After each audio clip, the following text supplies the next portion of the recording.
Okay, everyone, my name is Shelby Long, and today I want you to get ready with me while I prep for my son's IEP meeting. So, my son Alan Reese's IEP meeting is um, Thursday of next week. This week we're on fall break, trying to enjoy a little bit of time outside in my deck in nature, but definitely have work to do. So, why am I doing a get ready with me video? Well, because I have to go through all of these items. So my goal of doing this video is so that parents who are new to having a child who's receiving special education services, or family members of children who have special needs and get these services, kind of have an idea of what goes into the process from a parental perspective, because I have an interesting perspective because I am a teacher mommy. So I also work for the school district that is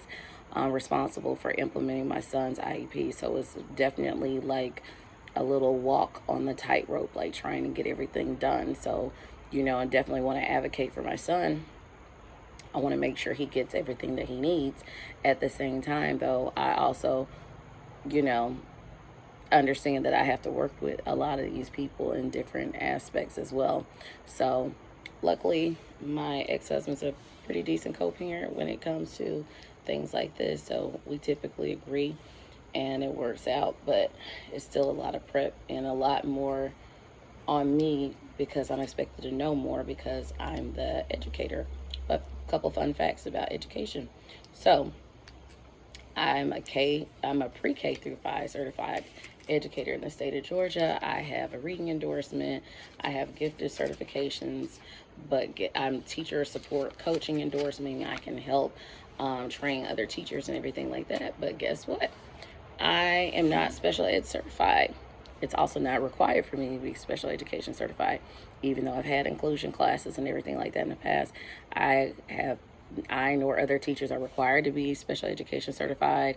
In addition to that, we're not required to know anything about SPED law. Like when I say know anything, like we don't take any coursework or anything about special education law. So even though I am the parent with an educational background, there's still a lot of things that I'm going through and discovering along the way as I advocate for my son. So I'm inviting you to come on this journey with me.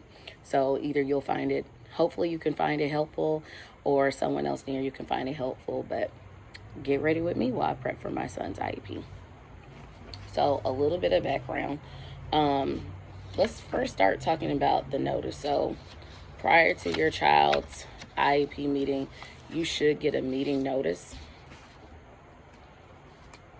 When you get your meeting notice, it's typically given to you in a nice little envelope. If the parents are not together, each parent is supposed to get their own envelope with their own invitation. FYI. You have an option to join the meeting virtually or in person. I'm going to choose to be in person because my son and I are also at the same school where he's being served as a kindergartner. So today is Wednesday, October 9th. This meeting is scheduled for Thursday, October 17th. Okay, and it's late in the day. It's at 1 p.m. Why does that matter? It matters because IEP meeting can typically last around 3 hours, and you wouldn't think that you could meet for 3 hours about one child, but you absolutely can. Um, so, my son's father has already asked me. He's like, "Well, what are we gonna do with him? If the meeting hasn't ended." And we still have, things that we need to discuss. I said, well, somebody's going to have to need to do child care or something. I said, because I want to get all these things hashed out. So the meeting, they have like I don't want to say script, but, they have a format. And this is how the letter will look if you're in Georgia, specifically Bibb County. But it should be the same throughout the state of Georgia because they use a platform called GO IEP, which kind of gets the information and sorts it like that. But it says You are invited and strongly encouraged to participate in this meeting. If you're unable to attend on this date or at this location, you're encouraged to request to reschedule the meeting. You may also request another method of participation, such as a conference call. Now, I'm going to pause right here. Please know that with the exception of your child's initial eligibility meeting, they can have the other meetings without you.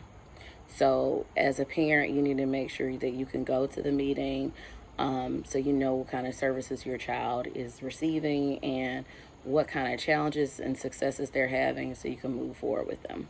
So, and that goes to the purpose of the meeting, which is listed next on the paperwork. It says review and consider an amendment of a current IEP or services plan when appropriate, and discuss parental concerns. And we've shared parental concerns we've had with them via email, with several people. So it says at a minimum, the IEP team must include the parent, one general education teacher, one special education teacher, a local education agency representative, which is the LEA, and someone who can interpret how evaluation results relate to classroom instruction. This person may be one of the persons already listed below. The child with a disability should be included when the transition services plan is being discussed, or earlier when appropriate. A representative of any agency that is likely to provide or pay for any transition services should also be invited to any meeting where this may be discussed. So, a couple things on here.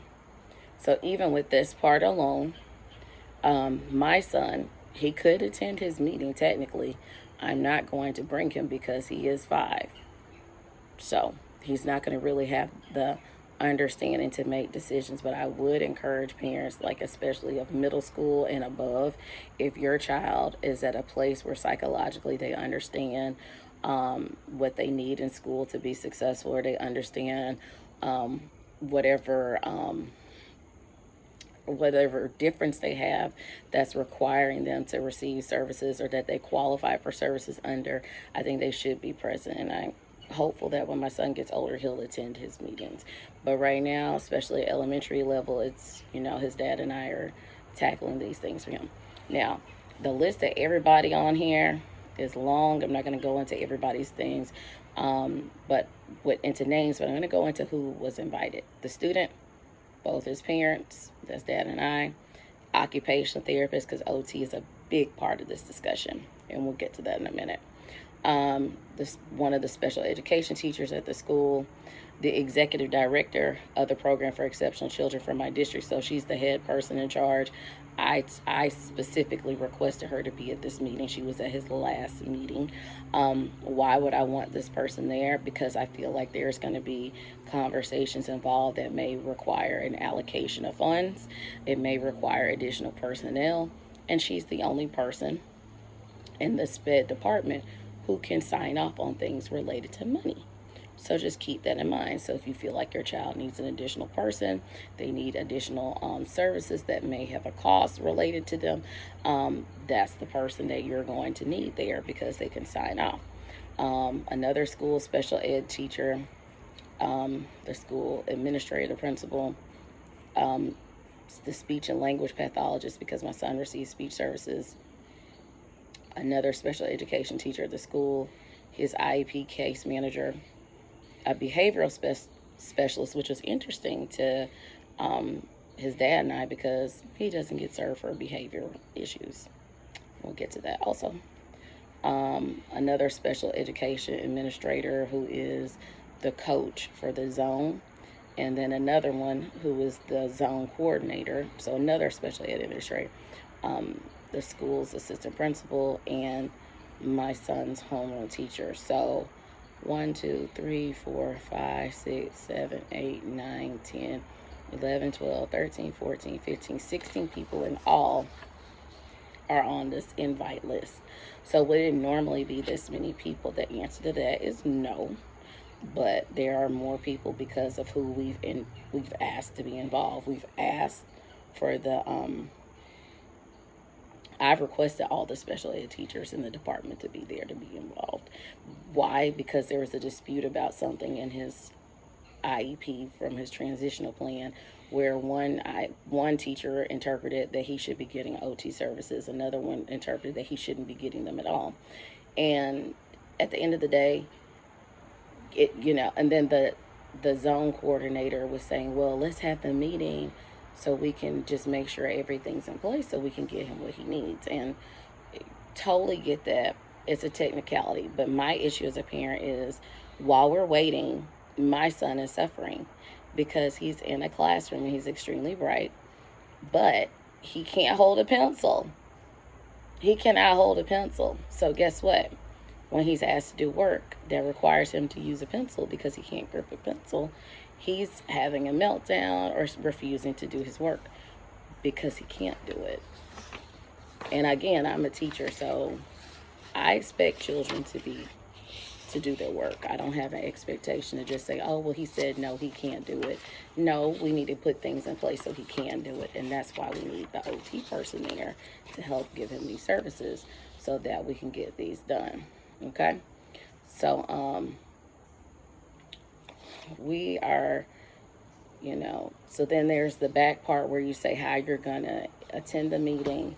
And the options are to attend the meeting on that date at the school, to reschedule the meeting and put in a suggested date and time, to say that you will participate by teleconference, which in our case would be Microsoft Teams, or to say you're unable to meet and you want the meeting to go on without you, which I don't recommend for a parent to do. I think even if you don't want to make a change to an IEP, I think you should be there to be part of the discussion and to hear about any type of testing, any type of assessments that were done, anything that's going to affect your learner. You should be there so you can get that information. And then lastly, it says a formal meeting of the full IEP committee is not necessary. The IEP can be amended after an informal discussion and agreement between the appropriate school staff and parent. I'm not going to say that you would never ever do that, but you would have to be like really, really comfortable and happy with what your child's services are, I think, to select that as an option. So that was just a rundown of the meeting notice. So what do I have to do as a parent at this point? As a parent at this point, I have to sign off. I'm going to sign off that I want to be there in person, and I'm going to send it in. His dad also needs to do the same. He needs to sign off saying that he's going to be there and send it in and make sure they have it. We've also confirmed to them via email that, yes, in fact, we will be there. And just a quick note about, like, boundaries and being a teacher mommy in the system where my children attend school and they have different things that occur. I have made it very clear this school year and last school year in regards to my son, communications with him need to go to my private email. Why would I make this request? Multiple reasons. Number one, if I'm teaching other people's kids, it's an unreasonable request for me to focus on the students in my class if I'm getting an email about either of my children while I'm supposed to be teaching. Secondly, for other parents, if I were a parent that worked at a bank per se, you wouldn't email the parent at their work email address about their child. You would email them at their personal email address. Additionally, too, it goes back into just making sure that I can consistently have access to communications that I have or have had with anybody that services my son. And even my daughter, she doesn't have an IEP, she has a 504. If you're curious about the differences in those, so my daughter has a 504, and this based off of just a medical diagnosis. Her medical diagnosis being that she has food allergies. So there are actually certain things they have to put in place for her because she has a 504 plan. So it's documented that she has she's allergic to certain foods, so she needs an EpiPen, she may need Zyrtec, she needs certain things to make sure that she's able to stay healthy at school. They have to make sure they have food that she can eat at school. This is actually the first year we've allowed her to eat school food. She just started middle school this year, so it's definitely been an adventure on that end. But again, communications even regarding that child with her 504 plan or anything academic or anything with her, it has been requested that it go to my personal email account, not my work email. Boundaries. Clear lines. When am I operating as a parent? When am I operating as an educator?